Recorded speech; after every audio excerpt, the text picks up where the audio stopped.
saya sebagai moderator dari kelompok 5. Dari kelompok 5 yang akan membawakan materi tentang norma hukum dan konsep-konsep hukum. Materi pertama yang akan dibawakan oleh Yosia Manurung. Baik, selamat pagi semuanya. Pagi. Tabikun. Baik, saya di kelompok ini diamanahkan untuk membacakan materi norma hukum. Baik, saya ingin bertanya kepada teman-teman, ada yang tahu nggak apa itu pengertian norma hukum? Ada yang tahu nggak? Oleh pemerintah yang sifatnya memaksa. Jadi jika kita melanggar aturan tersebut, maka akan dikenakan hukuman, bisa kurungan atau denda. Nah, lalu di norma hukum sendiri contohnya ada dua, tertulis dan tidak tertulis. Enggak di sini Ada yang tahu nggak teman-teman contoh norma hukum secara tertulis? Tidak. Apa, Bu? Undang-undang. Selain itu?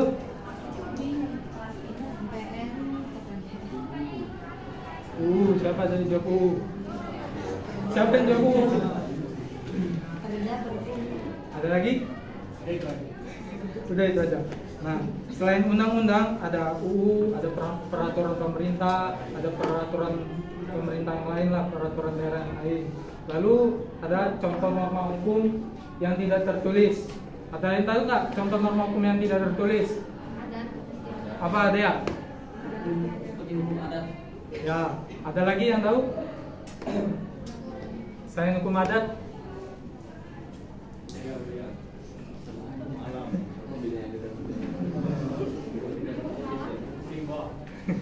Ya, jadi benar ya yang diucapkan saudara Dea, yaitu hukum adat. Tapi ada lagi hukum agama dan hukum budaya. Nah, hukum tidak tertulis ini sifatnya apa ya? Orang itu udah tahu lah gitu, gak usah ditulis lagi gitu. Sesuai dengan budaya yang ada di situ. Nah, setelah itu saya di sini menyimpulkan norma hukum adalah aturan yang harus ditaati oleh semua masyarakat tanpa memandang kedudukan atau status apapun dan sifatnya memaksa tanpa terkecuali yang sebagaimana telah ditulis di Undang-Undang 1945 Pasal 1 ayat 3, negara Indonesia adalah negara hukum. Itu saja materi dari saya norma hukum. Materi selanjutnya akan dibacakan oleh saudara Nurhaliza. Terima kasih. Di sini saya akan memaparkan materi mengenai sifat dari norma hukum. Sebagaimana tadi dicetuskan oleh Surinadi Berbacaraka dan Sujono Sukanto, bahwa suatu hukum memiliki dua sifat. Yang pertama yaitu sifat imperatif dan sifat fakultatif. Sifat imperatif itu adalah perintah yang wajib dipatuhi baik berupa larangan maupun suruhan dan sifatnya memaksa. Sedangkan sifat fakultatif adalah perintah yang tidak mengikat atau tidak wajib dipatuhi. Terkadang pula terdapat juga norma hukum yang bersifat campuran, yaitu yang bersifat memaksa sekaligus bersifat mengatur. Berdasarkan bentuk dan sifatnya, norma dikategorikan lagi menjadi beberapa bentuk, yaitu yang pertama adalah norma hukum umum dan norma hukum individual. Norma hukum umum ditunjukkan untuk orang banyak, umum dan tidak tertentu. Sedangkan norma hukum individual ditunjukkan hanya untuk perorangan saja. Yang kedua adalah norma hukum abstrak dan norma hukum konkret. Norma hukum abstrak yaitu melihat pada perbuatan seseorang dan tidak ada batasnya. Sedangkan norma hukum yang konkret melihat perbuatan seseorang yang lebih nyata. Yang ketiga adalah norma hukum terus menerus dan norma hukum sesekali. Norma hukum terus menerus adalah norma hukum yang masa berlakunya tidak dibatasi oleh waktu sampai hukum itu dicabut atau diganti dengan hukum yang baru. Sedangkan norma hukum sekali adalah norma hukum yang hanya sekali saja dan setelah itu diganti atau selesai. Yang ketiga adalah norma hukum tunggal dan norma hukum berpasangan. Norma hukum tunggal adalah norma hukum yang berdiri sendiri, sedangkan norma hukum pasangan adalah norma hukum yang terdiri dari pokok, primer, dan sekunder. Itu saja, sekian akan dilanjutkan oleh Salwa. Materi selanjutnya saya akan menjelaskan tentang pengertian konsep hukum. Jadi konsep hukum itu adalah konsep yang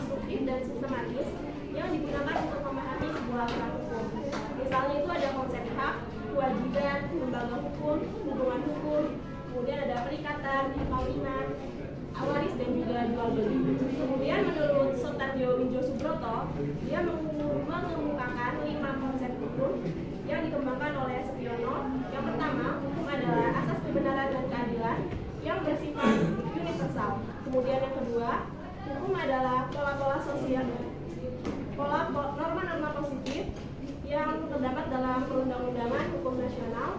Kemudian yang ketiga, hukum adalah apa yang telah diputuskan oleh hakim. Kemudian yang keempat, hukum adalah pola-pola sosial yang dilembagakan. Dan yang terakhir, hukum adalah manifestasi makna-makna simbolik para perilaku sosial. Sekian materi dari saya kembalikan kepada moderator. Sekian materi dari kelompok 5. Kelompok 5 membuka sesi pertanyaan.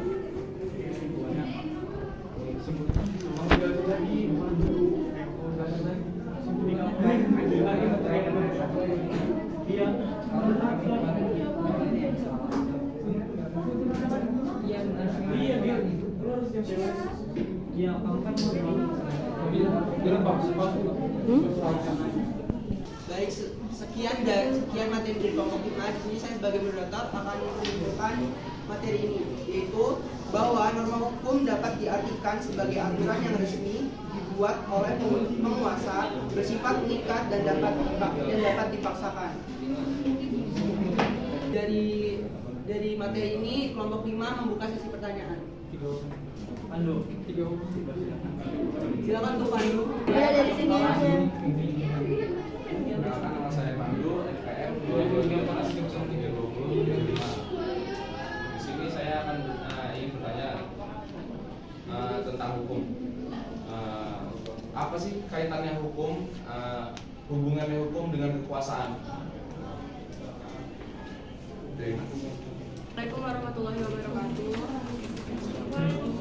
Perkenalkan diri, nama Erniati, NPM 221303-2074. Izin bertanya, bagaimana proses norma sosial menjadi norma hukum dalam suatu masyarakat? Lalu, ketika terjadi benturan kepentingan di antara berbagai macam norma-norma, apakah yang didahulukan? Terima kasih.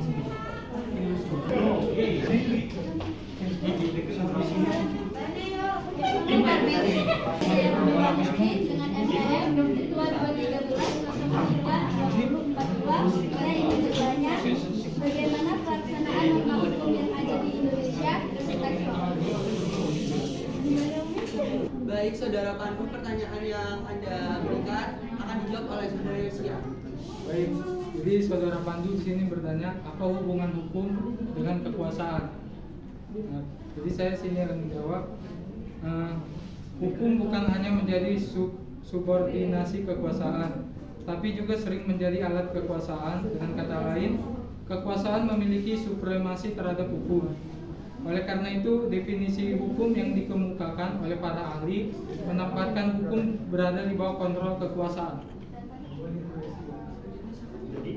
Apakah Saudara Pandu sudah jelas? Belum jelas.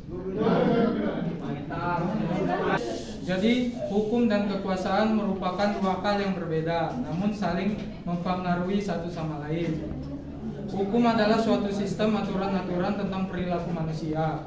Nah, sedangkan kekuasaan adalah kemampuan seseorang atau suatu kelompok untuk mempengaruhi perilaku seseorang atau kelompok lain sesuai dengan keinginan perilaku. Apakah Saudara Pandu jelas? Ya, silakan Saudara. Izin sebelumnya saya Absananda 221303-249 izin menyanggah bahwasannya Saudara Pandu tadi mengemukakan tentang pengertian dari hukum dan juga menjelaskan tentang pengertian tentang kekuasaan. Jadi Anda tidak menjelaskan kaitan keduanya ini apa. Yang dijelaskan oleh Saudara Pandu ini adalah kaitan. Kalau ada hukum ada kekuasaan, maka apa yang terjadi ketika kedua itu berkaitan, saling berkaitan, apa yang terjadi gitu. Nah, Saudara bisa menjawab mungkin. Terima kasih Anan. Pertanyaan dari Anan, tadi kan apa kaitannya hukum dan kekuasaan? Jadi hukum dan kekuasaan itu sangat berkaitan. Contohnya seperti hukum tanpa kekuasaan adalah angan-angan, kekuasaan tanpa hukum adalah kelaliman. Dalam penerapannya hukum memerlukan suatu kekuasaan untuk mendukungnya. Jadi hukum itu Kesimpulannya? Sabar mas. apa? Jadi kesimpulannya? Jadi kesimpulannya hukum itu perlu dukungan dari kekuasaan. Untuk menerapkan hukum itu harus ada kekuasaan. Berarti kalau kita nggak punya kekuasaan, Itu yang punya kekuasaan untuk bikin hukum. Padahal kan kita, padahal kan dari latar Bukankah hukum itu merupakan kekuasaan itu sendiri? maksudnya Bukannya hukum itu merupakan menjadi kekuasaan itu sendiri? iya, makanya berkaitan kan tadi. Hukum kekuasaan itu berkaitan, karena hukum sama kekuasaan itu kan udah jadi kekuasaan itu sendiri. Berarti pemerintah menguasai dong? Iya, kan itu pemerintah memang. Apa? Ini saudara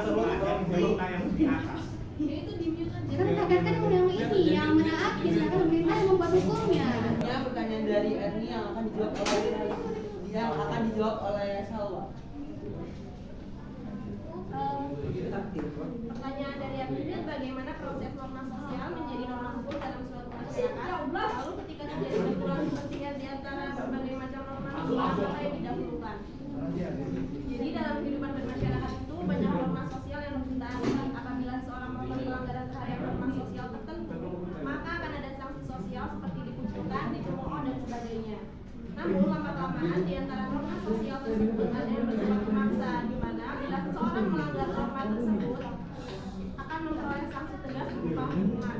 Saat itulah norma sosial berubah menjadi norma hukum. Kemudian pertanyaan yang kedua itu, ketika terjadi benturan kepentingan di antara berbagai macam norma-norma, apa yang didahulukan?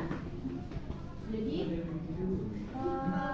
di antara berbagai macam norma yang didahulukan itu adalah norma sosial. Hal ini karena benturan tersebut dapat menciptakan konflik di tengah masyarakat. Untuk mengatasi hal ini diperlukan norma sosial. Boleh tanya lagi nggak sih? Ini pertanyaan dari Umi yang akan dijawab oleh Nurhaliza. Saya akan menjawab pertanyaan dari Umi, yaitu pertanyaannya, bagaimana pelaksanaan norma hukum yang ada di Indonesia? Kita berikan contohnya. Pelaksanaan norma hukum di Indonesia semakin ditegakkan karena Indonesia merupakan negara hukum dan norma harus ditegakkan agar mencapai keadilan. Contoh yang depan sehari-hari adalah dalam lingkungan keluarga, contohnya saling menghormati antar anggota keluarga. Dalam lingkungan kampus, mahasiswa dilarang membawa senjata tajam dan berbahaya. Dan dalam lingkungan masyarakat, setiap warga negara wajib membayar pajak.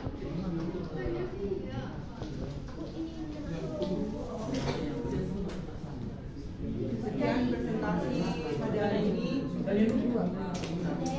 Saya sebagai moderator mohon maaf atas salah kata dan saya akan menutup dengan Wassalamualaikum warahmatullahi wabarakatuh.